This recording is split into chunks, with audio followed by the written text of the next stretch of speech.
Hey guys, welcome back to Deeper Than Most. I'm your host, Sav. And I'm your host, DJ. This is episode 35, and we've been coming in hot for October. 3 uploads in 1 week.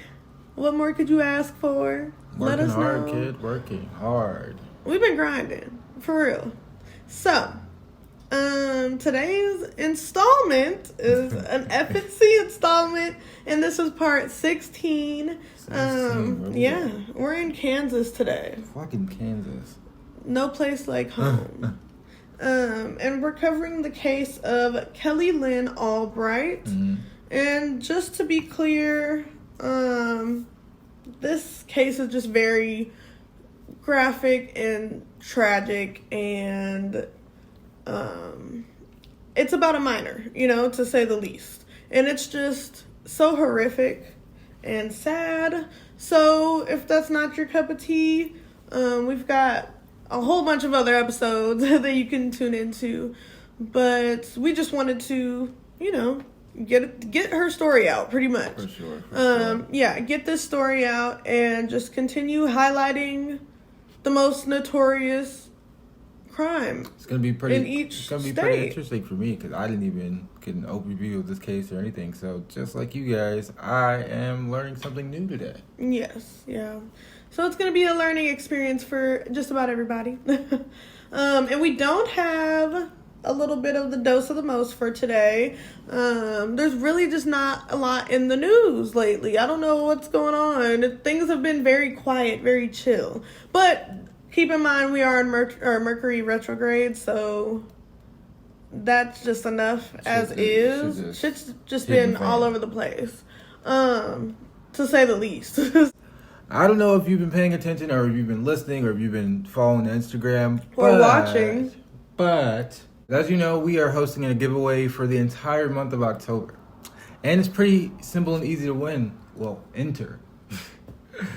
All you have to do is make sure you subscribe to our YouTube channel and answer one of the ending questions on one of your favorite episodes. Yep, drop it in the comments. So yeah, you can DM us or email us a picture for proof. And we're going to be giving away an interesting prize. It'll be $66.06. Oh yeah. Just cause, why not? I mean, it's that time of year. Yeah. And obviously it doesn't matter where you are, anybody can enter. It's gonna be through some type of, what is it even called? What are like Cash App and Chime? What's that shit called? Like the umbrella of it. I guess it'll be sent through electronic currency. There you go, that works. But yeah, if you have like Cash App, PayPal, Venmo, Chime, Venmo, anything, Zelle, whatever you use, we'll send it to you. So it doesn't matter where you are. So yeah, take advantage. You have all month, and we will be announcing the giveaway winner in our last episode for October. So keep your ears and your eyes ready. Keep them out. And with all that being said, let's get into this case. All right. Just to give you guys a little bit of background, Kelly was 12 years old at the time of her death. She was born May 17th, 1958. Kelly lived in a home with her mom, Roberta, and her stepdad, Richard Dale LaShore, in Reno County. She enjoyed doing hair and nails. Oh, that's cute. Yeah. Kelly was described as very shy, quiet, and had a sweet disposition. Kelly's childhood best friend, Rona Smith, said she was soft-spoken. Another friend named Linda Kirby said Kelly was a beautiful girl with a bright future. And that's really sweet to know that even at the young age of 12, she had friends and just so many people. Yeah, so many people that like cared about her and loved her, and she had people in her life that believed in her and supported her, and not everybody gets that, know? Mm-hmm. So it's just nice to see or to read about, the abundance of people that Kelly, impacted throughout her short time here. So we're going to get into the details because there's really not too much backstory with this case. It really just jumps into her her passing and kind of the aftermath or suspects, if you will. On with the details. On September 17th, 1970, Kelly went missing from her home in Hutchinson.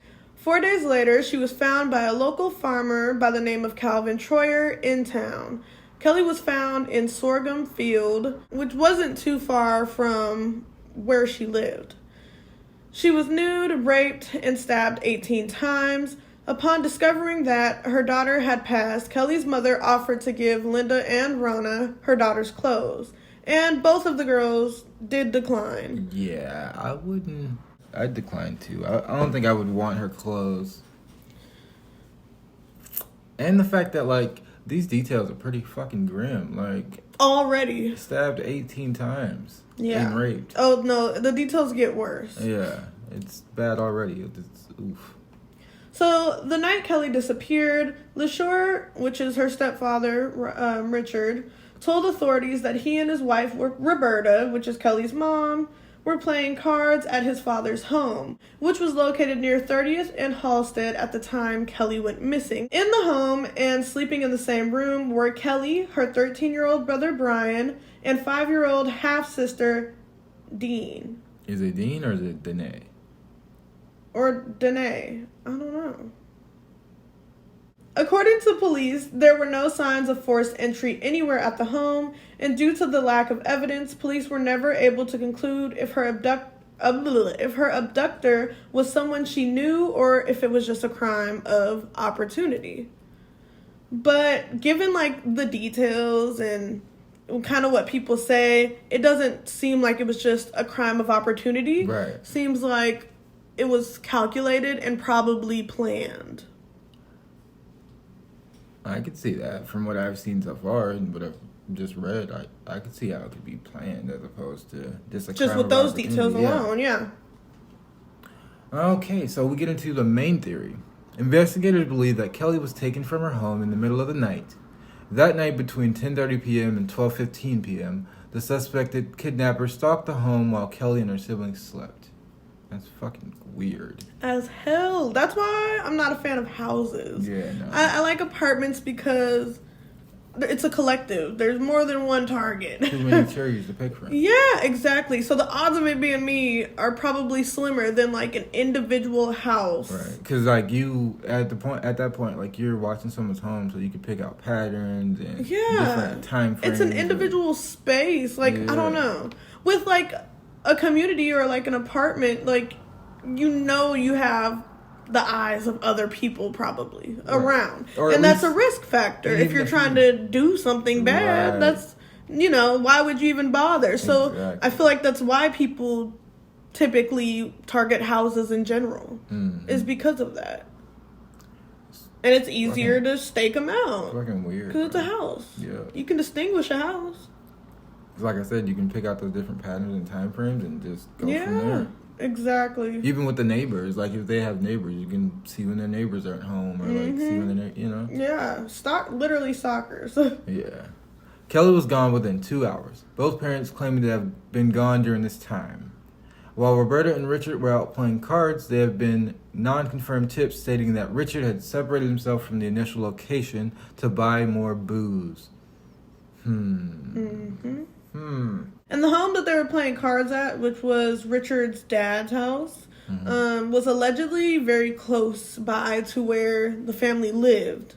So if he was leaving to get booze, so they say, because it is all alleged, this is like super unconfirmed, but if he did leave to get booze, he probably would have had the opportunity to commit this crime, especially because the house was close by.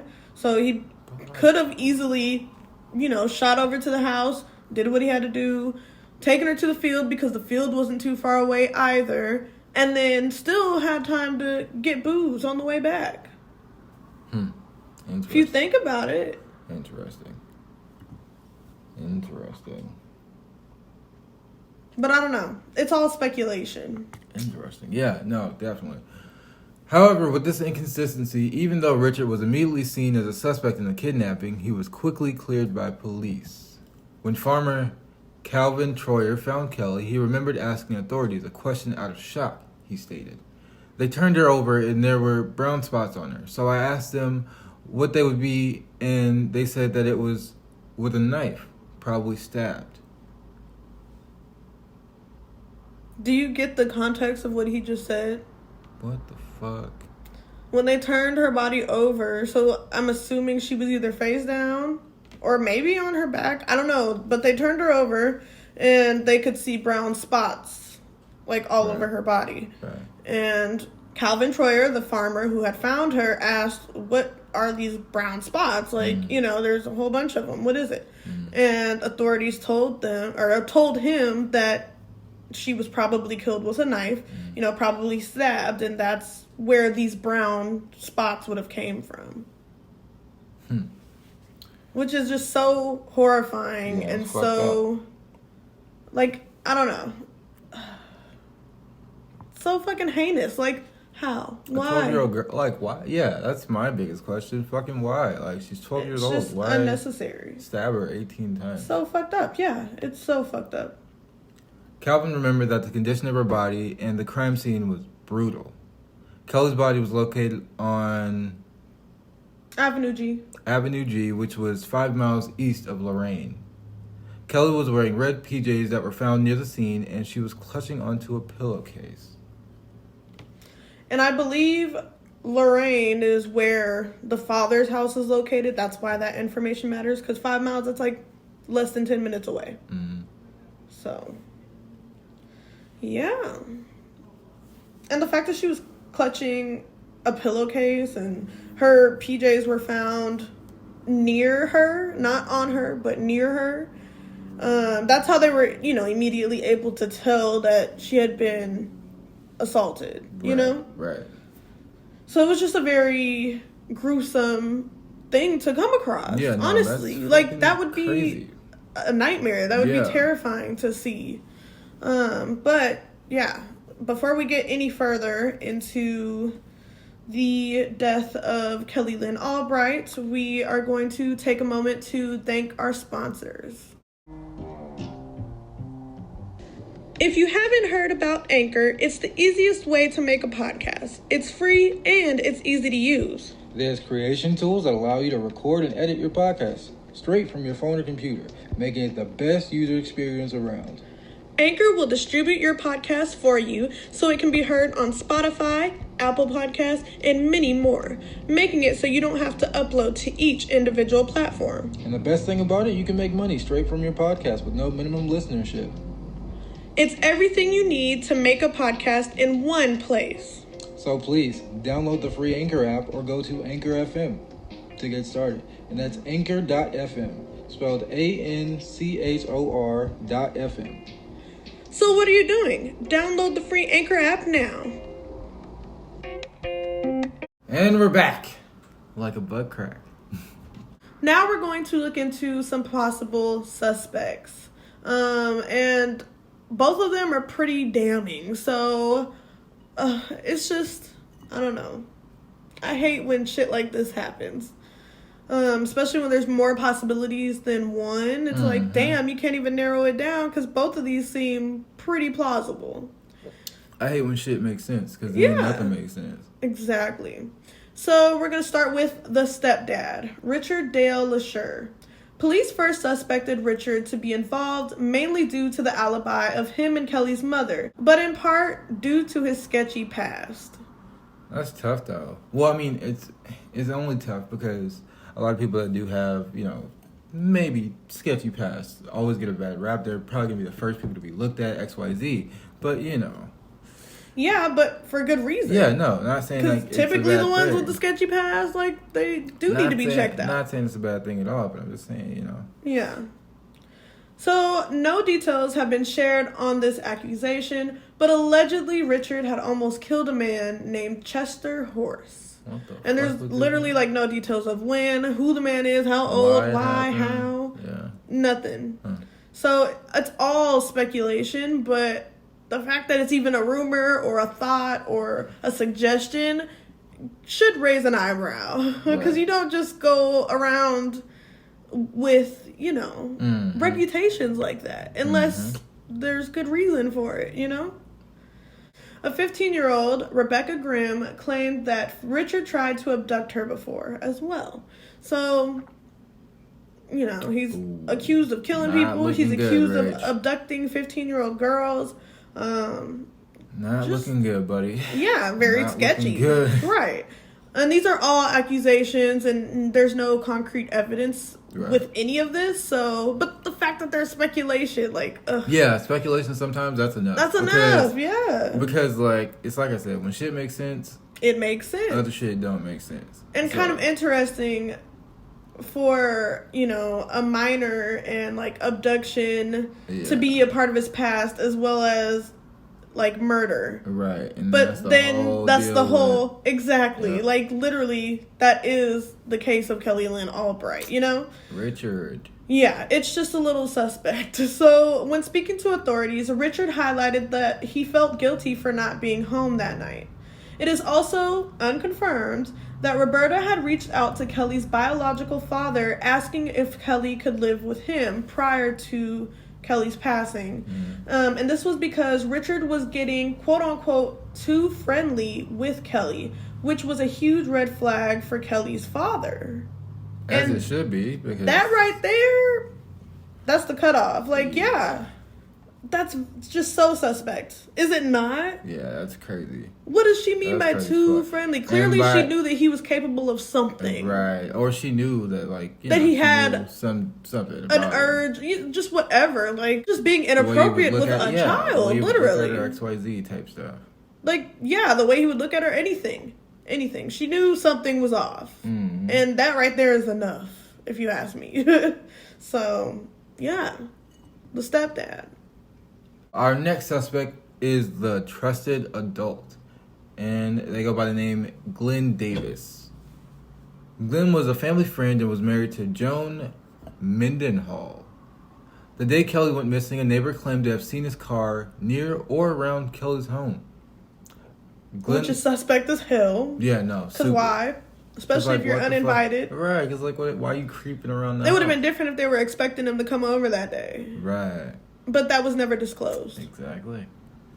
Glenn was also spotted deep cleaning the vehicle the day after the disappearance. So now all of a sudden you feel the urge to clean your car. Right. After it had been seen in Kelly's neighborhood. Mm-hmm. The day that she went missing. Right. Out of all days. Come on, bro. Come on. Right after the case went public, Glenn's wife spoke out on his erratic behavior the night she disappeared. She said that Glenn had spent several hours in the bathroom, burned clothes and shoes, and even spent 2 hours cleaning his car. Cleaning his car again for 2 hours. He definitely killed somebody. That night. He definitely did it. And spent hours in the bathroom? Why are you in there? Burning clothes? Burning your clothes and shoes? Oh, yeah. He did something. That's suspect as hell, too. And honestly, with both of these allegations on both these guys, it's hard to distinguish who seems more guilty, Because these are all just questionable things. Pretty damning. Like I said, yeah. It's just both of them. Just very damning things. Claims made against them, if you will. It's crazy. In 1997, Reno County officers thought they'd be able to coerce Davis for a confession. He was serving time in Sedgwick County, Texas for a conviction of an unrelated sex crime from 2 years earlier. Once again, sex crime. This is just not looking good for either of these guys. It's not at all. At all. This always happens. Every time. This always happens. Every time. Davis died one day before his scheduled conversation with Reno County investigators. Lansing Correctional Facility was where he was being held. Isn't that interesting? Happens every time. That just feels very conspiracy-ish to me. Because how and why did he just suddenly die before he was scheduled to have a conversation with investigators about this? Ugh. Were they I hate natural causes or was it? There's literally no information, which makes it even more sketchy. Yeah. Literally. You think they're covering it up? I wouldn't be surprised if they were. Wouldn't put it past them. Exactly. So now we roll into the aftermath. After Kelly's disappearance and later passing was brought to the public, many people began coming out with tips. And this is always a great thing because you want to try to get to the bottom of this. Excuse me. So Gary Babson allegedly came out and explained to Richard Dale Lashur that he heard dogs barking that night near the field where Kelly was found.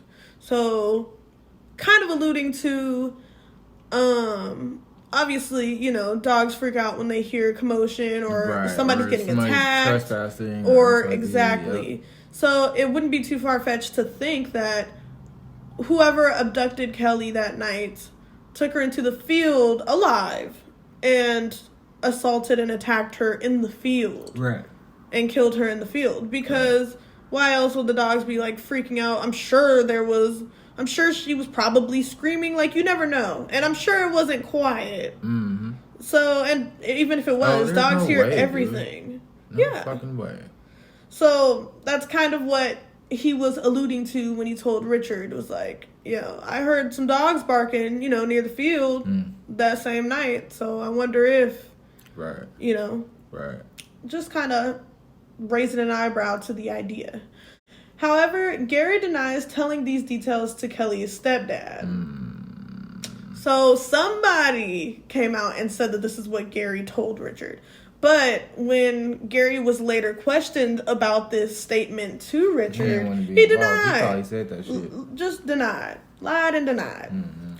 So family friends, Dorothy and Carl Calvin, were allegedly confessed to by Richard outside of a bar, and they claimed Richard said he killed Kelly. Carl was the one that actually got, from what they claim, was the one that actually got approached by Richard and confessed to, and then Carl went around and told Dorothy about the confession encounter. And later, they were both questioned for the validity, but Carl instead said it had been the booze talking. So even Dorothy was asking, like, I'm sure when he told her, like, are you sure, like, what's going on? Right. He probably didn't answer, and then when he sobered up, he basically chopped it up and said, well, I was drunk, so I was just talking. I really hate when people do that. Yeah, because, like, I've been drunk before, and I've been in You're my never, right, I've been in my right dumb mind. to not know what you're doing. Like, I don't know. Not even dumb, but, like, you're never that inebriated to where you just can't comprehend a thing, and you're just complete nonsense. Like, out of all things you would talk about while you're drunk, that's it. Right, so you just drunk. You just so drunk that you just blame somebody and say that somebody killed somebody. Right. Doesn't make sense. Okay. Right. All right. You do whatever you do, but I don't think that makes sense. It doesn't. During the investigation for Kelly, authorities constantly scrutinized the friends and family's stories. That's that shit, because they're all lying. I don't think the friends and family were, and I don't really count Richard as family. I mean, maybe, I guess, depending on how the family feels about him, Right. But, I don't know. For them to be questioning the validity of her friends and her family, like, her friends were kids. Right. And, like, her family, I'm sure her mom did care about her and loved her. Her siblings. I like, really hope so. It's kind of fucked up to just be rude to them. Like, they are grieving. That was their loved one. So, yeah. I think it's pretty fucked up, if you ask me. So those were our two suspects, Glenn Davis and Richard Dale Lashur, her stepdad, and a trusted adult. There's really no other suspects that I could have found. There probably is more out there, but there's really just very vague information on this case because it is unsolved and there's just so much missing. Like, there's lack of anything. Information. Yeah, witnesses, like anything. Right. But her best friend Rona at the time, who was around the same age when Kelly disappeared, was like, a big part of sharing Kelly's story throughout the years and keeping Kelly alive. So, Kelly's best friend Rona was deeply traumatized by the passing of her, and it affected her entire life greatly. It has taken Rona 30 plus years to finally speak about her friend publicly. According to Delphi forums, her tears are either 30 years late or 30 years in the making. Either way, Rona says her tears pick up from where her best friends left off, alone in a field 30 years ago. That should make me want to cry. That shit's fucked up. Yeah, no, it's And it's sad. sad as hell. And sorry to end it off on a sad note, but I mean, how can you be happy with this end result? A family lost their child. A best friend lost their best friend. So A young girl lost her life. Yeah. Literally. So, I mean, like 12. Life didn't even start. No, not at all. And she was so loved. Definitely was. And that shows. Sad stuff. Yeah. Sad world we live in, man. It's a sad world. It is. It's so fucked up. And I don't think she would ever get justice, because if Glenn Davis was responsible, there's no way she can get true justice if he's already dead. Right. Because he's not going to pay for anything. Right. And if her stepfather, Richard, did have anything to do with it, like, I don't think there's enough evidence that they had off of this case in general to properly convict anybody. Right. It's literally all just so much speculation, and it's all polluted, and it's a mess. It's literally a mess. So that was the tragic and just so unnecessary murder of Kelly Lynn Albright. And now we get into our ending questions, and we have 3 of these. So yeah, I'll do the first one. So, question number 1. Do you think it is more likely that Glenn was responsible for Kelly's death or Richard? And why? I'm going on a Flip a limb here, fucking coin. and I'm saying Glenn. And Ooh. Glenn for a specific reason. Why are you washing your car and cleaning your car so vigorously? Why are you in the bathroom so long? Why are you burning your clothes? The same night for hours. Stayed up the whole night. Had to have stayed up the Burning whole your night. clothes. That's the part for me. Burning your clothes. And spending hours in the bathroom. Yeah. It's a little suspicious. Burning your clothes. Why would you do that if you weren't hiding something? Yeah. Because you're trying to get rid of evidence. Or You're Yeah. trying to get rid of blood splatter or whatever you did, So Yep. what else? What are the reason for that? Normal people don't burn their clothes. Just for the fuck of it, yeah. Normal One people random don't. night. The same coincidental night that she goes missing. Normal people don't do that. Yeah. And I don't know. I'm just saying, normal people don't just. But like, I don't know, because it's so But also- hard. It's literally like a flip a coin Yeah, no, situation. because Like, Richard I is can't also even choose. could be equally as guilty. Literally, because like the fact that he was being too friendly with Kelly, Yeah. when shit like that arises, it can easily go left and be taken too far. So, And seeing as how he did go and get more booze, meaning they were probably already intoxicated, meaning he probably already exactly, had these and thoughts, who knows? meaning, There's no testimony of if he's Yeah. violent when he's Right, drunk, if he's, right. if he's too, I don't know, expressive, I guess you could say. I guess. And also with them being so close, like Yeah. the perfect opportunity. Yeah. The perfect Could have opportunity. stumbled home and been like, "Hey, Kelly, Literally. Like, and nobody who's gonna say anything. The kids wouldn't really say anything because, it's dad. Mm-hmm. Nobody would really question it. And also there was no witnesses saying that he was at the house or not.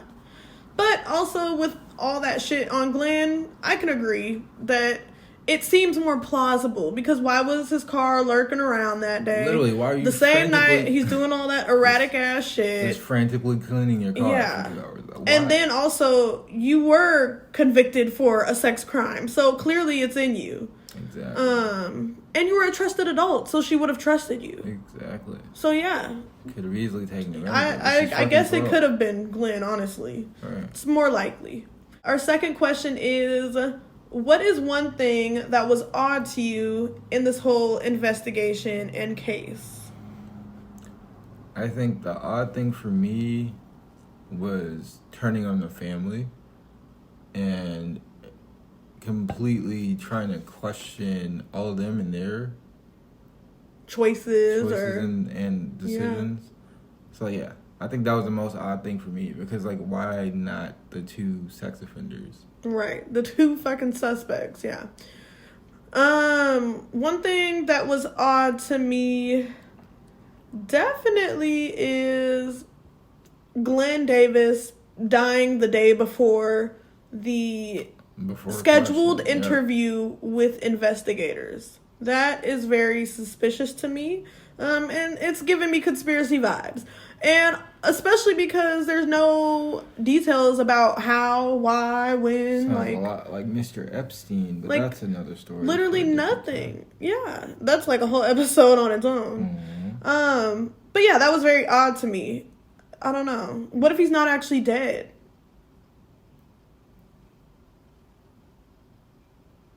Anyways.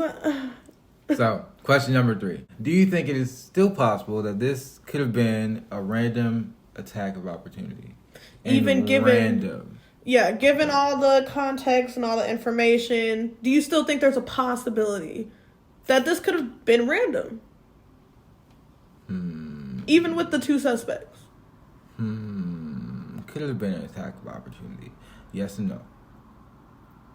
Why? Yes, because Glenn probably saw the time like, oh, the parents aren't home. So no, not with them. Literally just a crime of opportunity, a random person. Oh, fuck no. No. That's okay. No. So I don't think it could have been a random attack of opportunity either. The suspects just seem too damn likely. And I don't think that you should, I don't know. I feel like that should be important. As much as like, I know people are fucked up.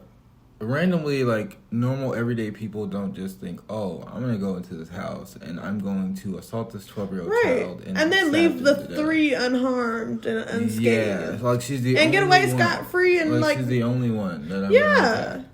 And then not get caught, no evidence, nothing, no sign of a break-in at the home. I mean, make it make sense. You can't because it doesn't. Exactly. So, yeah. Sure. That was the 16th installment to the FNC series. It's water. I have to fucking check on your ass. I'm great. I'm fine. What do you mean? Yeah, Stay hydrated, kids. Stay hydrated, family. Yeah, so that's all we have for episode 35 today. Enter our giveaway. Subscribe to our channel. Answer these questions. Yeah, answer any questions. Nobody does. I am so intrigued as to like what some of your answers would be. I haven't seen an answer yet, but that's why when we brewed up the idea for this giveaway, I was like, have them answer one of the ending questions because I'm so curious. Because the ending questions are for you guys to answer. We just give our answers as to which questions you'd be most intrigued in answering. Yeah. Because there's good ones. We've had so many ending questions because we do at least one every episode. Right. Like, there's always at least one. And so there's just so many. And there's so many good ones that really just, like, churn the brain. And this is episode 35, but that means you have 34 other episodes to check out. Technically, like 37, because we just dropped a new short stuff. Technically, if you're watching, if you're listening. A new short stuff bonus episode just dropped on our illiterate Aztec myth mashup because we can't pronounce shit. I don't know what it is, bro. I don't know if it's us. I don't know if it's the words. I don't know if... We're just uneducated. But we can get there. Sometimes, you just gotta keep learning. Just keep learning. Just keep learning. Literally. Let me stop. Do you have any kind words? Kind words. My people, my friends, my family. We love you. And it's important that you understand that. And it's important that you love yourself as well. So keep loving yourself. Keep loving those around you. Keep trying. And keep loving those around you. Yeah. Those were some good kind words. And my kind words for today are, don't be afraid to take a loss as a lesson. I feel like we can always learn. We can always improve and we can always grow individually, as communities, as families, as a planet, as a human race. Growth is humans' mission. That's why we're here, to grow. Well, with that being said, keep loving us, keep watching, keep supporting. And stay light, stay bright, stay positive. And we'll catch you next week on Deeper Than Most.